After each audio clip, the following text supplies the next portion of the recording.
कोलकाता लज्जा पाई बीजेपी ममतांक उपरे बर्षिछि। 12 घंटिया पश्चिमबंग बंद डाकरा सह अभया दुष्कर्म घटना को बारंबार विरोध करुछि।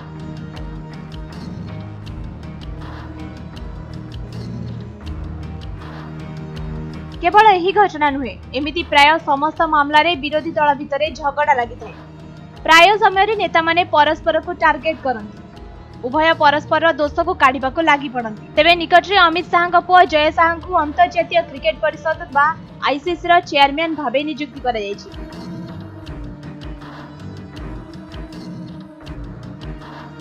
एने ममता सीधा सोशल मीडिया रे अमित शाह को कमेंट करिसेंती। अमित शाह को ताश्चर्य करी कहिसेंती ममता। से कहिसेंती कि अभिनंदन अमित शाह, आपणक पुआ जणे भल राजनेता होई पारले नाही, मात्र आईसीसी रो चेयरमैन होई गले। जणे राजनेता ठारू अधिक शक्ति एबे तांको पाखरे अछि।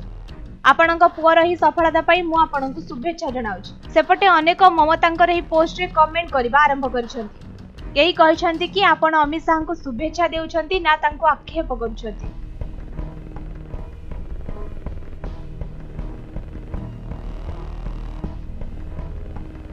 कारण जदि शुभेच्छा देबार अछि तेबे जय शाह भल राजनेता न हेबार कहबा किछि दरकार नथिला। सेपटे आउ जणे कहिसेंती कि कोलकाता लज्जारे किभली पीड़िता को न्याय मिलिबो आपनकु से नै चिंता नै, मात्र अमित शाह को पुओ कोन कले एने आपण बहुत चिंतित थिबा जणा पडुछि।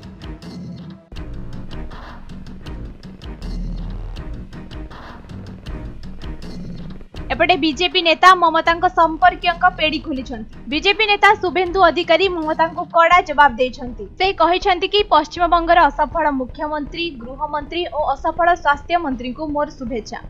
आपण बोधे आपणक भाईक कथा भूली जाउछंती। अजित बानर्जी भारतीय फुटबॉल एसोसिएशन सभापति अछंती। एहासह बाबुन बानर्जी बेंगल ओलंपिक एसोसिएशन सभापति मध्ये अछंती।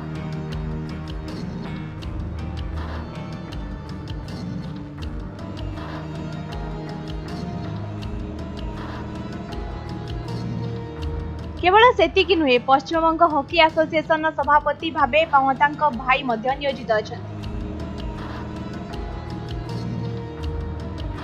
तेबे आपण एभली ताश्चर्य करिबा ठीक हेउ नाही बोली शुभेंदु अधिकारी कहिछन्ती। जदि देखिबा डिसेंबर 1 रु जय शाह आईसीसी रो चेयरमैन भावे नियुक्ति हेबाकू जाउछन्ती। एई घटना को नै ममता बीजेपी को कहउथबा बेले बीजेपी मध्य ममतांक आक्षेप करूछि। ब्यूरो रिपोर्ट, समय लाइव।